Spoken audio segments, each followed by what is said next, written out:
అన్నం ఇంటి దగ్గర తెచ్చుకున్నారా అడుగుతున్నాను.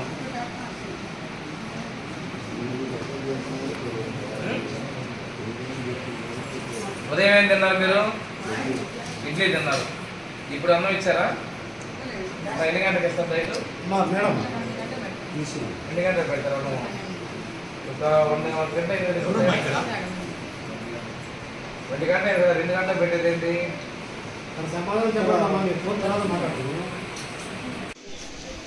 ఈరోజు పొదిలి ఏరియా హాస్పిటల్ని ఆకస్మిక తనిఖీకి రావడం జరిగింది. ఇక్కడ చూస్తే రాష్ట్రంలో ప్రజలకు తీర్పు ఇచ్చారు, అరాచక పాలన తరిం కొట్టారు. కానీ ఇక్కడ అధికారుల నిర్లక్ష్యం ఇదే సాక్ష్యం. గవర్నమెంట్ మారి నెల రోజులైంది. ఈ పథకం పేరు కూడా మేము మార్చాం, కానీ ఇలా లేదు. ఇంకోటి పది శిలాఫలకాలు. ఇక్కడ ఎమ్మెల్యే బోర్డు ఆ రోజున ముఖ్యమంత్రిది పెట్టుకున్నారు. అక్కడ ఒక్క గవర్నమెంట్ లోగో లేదు. ఈ నిధులు వాళ్ళ జేబులో ఇచ్చినట్టుగా నిధులు వేసుకున్నారు. తక్షణమే మార్చాలని చెప్పేసి నేను అధికారులు తెలియజేస్తున్నాను. రెండోది, ఆసుపత్రిలో చూస్తే వైద్యులందరూ ఉన్నారు. 1-2 పరికరాల లోపాలు ఉన్నాయి. నేను ఇప్పుడు ఉన్నతాధికారితో ఆయన డీజేలా డిస్ట్రిక్ట్ కోఆర్డినేటర్ మధ్య బాపట్ల జిల్లా ఇన్ఛార్జ్ అండి. నేను 2 జిల్లాలు 2 కలెక్టర్ మధ్య నలిగిపోతున్నాను. టైం సరిపోలేదు అంటున్నాడు. 13 రోజులు దాని నుంచి ఇక్కడికి వచ్చేది చూస్తే కాన్పులు నెలకాలు జరుగుతున్నాయి. కాన్పులే కాదు, కొంచెం ఉన్నటువంటి కేసులను కూడా బయటకు పంపిస్తున్నారు. రక్త నిల్వల కేంద్రాలు ఉన్నాయని చెప్పి బ్లడ్ స్టోరేజ్ సెంటర్ ఉందన్నారు, కానీ అధికారులు ఇక్కడ పూర్తిగా దాన్ని ఏర్పాటు చేయాల. ఇవన్నీ ఏర్పాటు చేసే విధంగా చర్యలు తీసుకుంటాం. డాక్టర్లకు కూడా నేను ప్రత్యేకంగా చెప్పడం జరిగింది.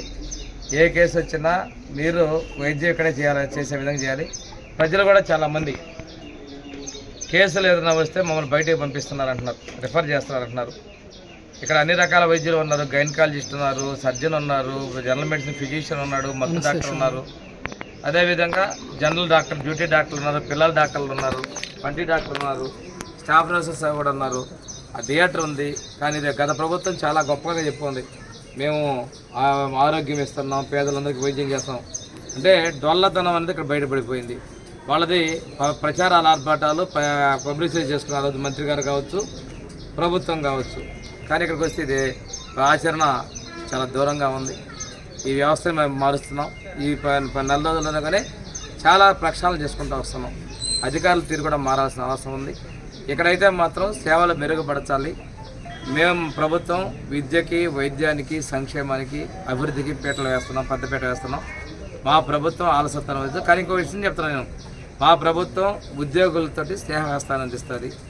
ఉద్యోగులకు రావాల్సినటువంటి విషయాలన్నింటిలో కూడా మేము అన్నీ ఇచ్చేదానికి మేము సిద్ధంగా ఉన్నాం, పనిచేస్తాం. ప్రభుత్వానికి మంచి తీరాలని డాక్టర్లు కూడా చెప్తాం. చాలా కష్టపడి వైద్య వృత్తి మీరు అభ్యసించారు.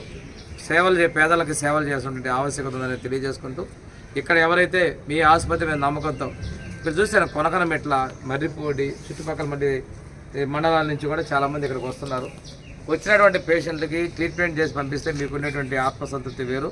రిఫరల్ చేయటం కాదు, రిఫరల్ చేసినటువంటి కేసు కూడా బయటికి వెళ్ళిన తర్వాత వాళ్ళు ఏ గవర్నమెంట్ హాస్పిటల్